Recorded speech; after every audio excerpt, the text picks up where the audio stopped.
मिश्रा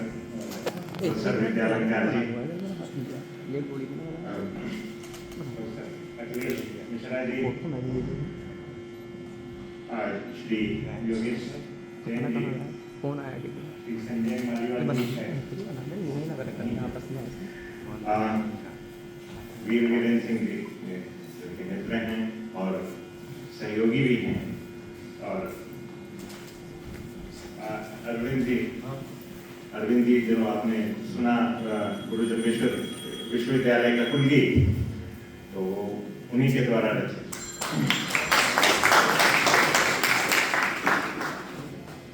यह महाविद्यालय विश्वविद्यालय का एक न केवल अभिन्न अंग है बल्कि एक बहुत महत्वपूर्ण अंग है, और शायद इससे ज्यादा मैं कहीं किसी और महाविद्यालय में गया नहीं। थोड़े दिन में आप लोग कहने लगेंगे कि ये हर बार नहीं आ जाते हैं। और जब मैंने आदरणीय स्वामी जी से पूछा कि आपका स्वास्थ्य ठीक है, तो उन्होंने कहा ठीक है, लेकिन यहाँ पे आके बताया कि आपके दर्शन होंगे तो ठीक रहेगा, ये कलयुग के स्वामी जी तो नहीं हो रहे हैं जितेंद्र, क्योंकि स्वामी ठीक रहेंगे तब हम सब ठीक है, आपके दर्शन से हम ठीक है। तो इसका लोग क्या 08 ये जो दिवसीय कॉन्फ्रेंस है यहाँ पे गुरु जम्बेश्वर जी का दार्शनिक चिंतन की बात कर रहे हैं, तो हम गुरु जम्बेश्वर जी का दार्शनिक चिंतन की बात ही क्यों करते हैं?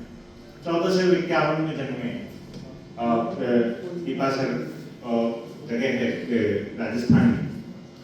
1451, अभी तो 575 साल लगभग हो गए। तो क्यों हम गुरु जम्बेश्वर जी को याद करते हैं, क्यों हम गुरु जम्बेश्वर जी के नाम पर महाविद्यालय, विश्वविद्यालय या अन्य चीजों की परिकल्पना करते हैं, ऐसा क्यों करते हैं? यह बात सोचने का विषय है, और न केवल सोचने का विषय है, यह प्रसारित करने का भी विषय है। आदरणीय स्वामी जी ने भी बात की और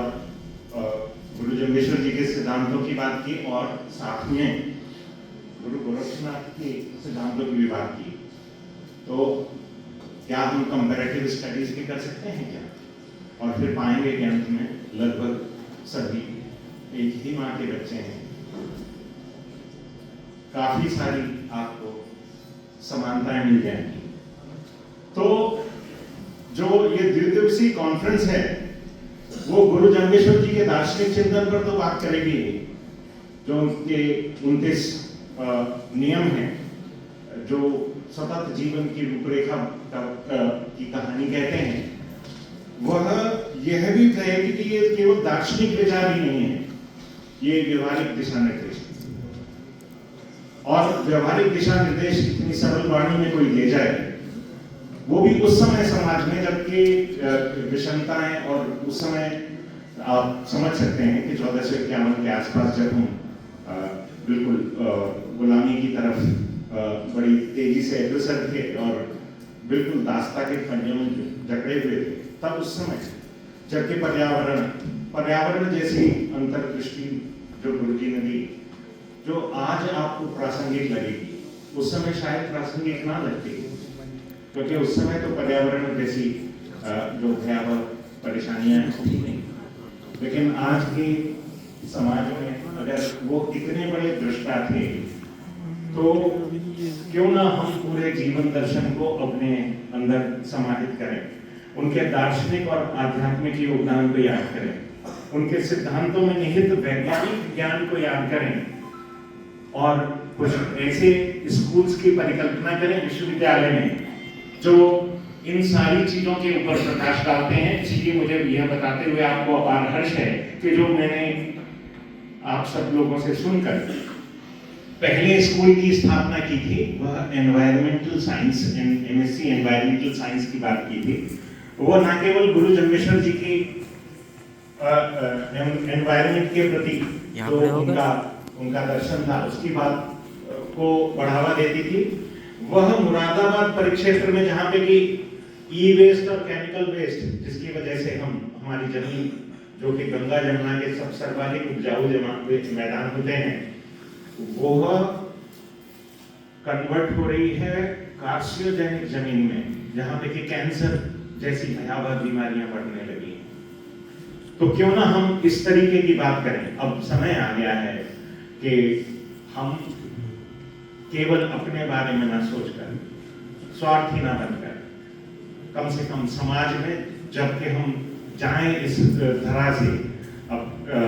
जैसे कहते हैं कि 3 शरीर होते हैं, तो जब हम ये स्थूल शरीर छोड़ें तो अपने बच्चों के लिए, अपने आने वाली पीढ़ियों के लिए एक ऐसी धरा दे जाएं जो कार्सिनोजेनिक तो ना हो, कम से कम कहीं हमको यह तो ना दिखे कि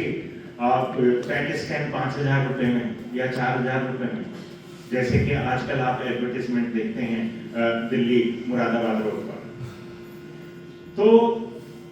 अगर हम इन आधुनिक चुनौतियां, जो कि आधुनिक चुनौतियां हमारी क्रिएट की हुई हैं,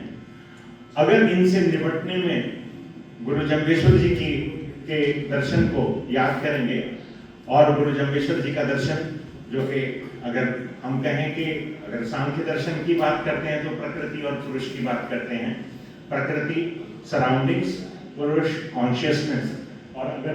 प्रकृति और पुरुष की बात करते हैं तो हम क्यों ना प्रकृति की बात इस तरह से करें कि कॉन्शियसनेस, जो हमारी जैव विविधताओं का ह्रास हो रहा है, उसको हम शायद अरेस्ट कर पाने में, उसको रोक पाने में सफल होंगे। तो मैं कॉन्फ्रेंस के ऑर्गेनाइजर्स को बहुत बहुत बधाइयाँ देता हूँ कि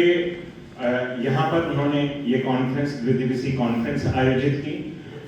यहाँ पर आने वाले प्रतिभागी अपने इन 2 दिनों में अपने मूल्यवान शोध और अंतर्दृष्टि से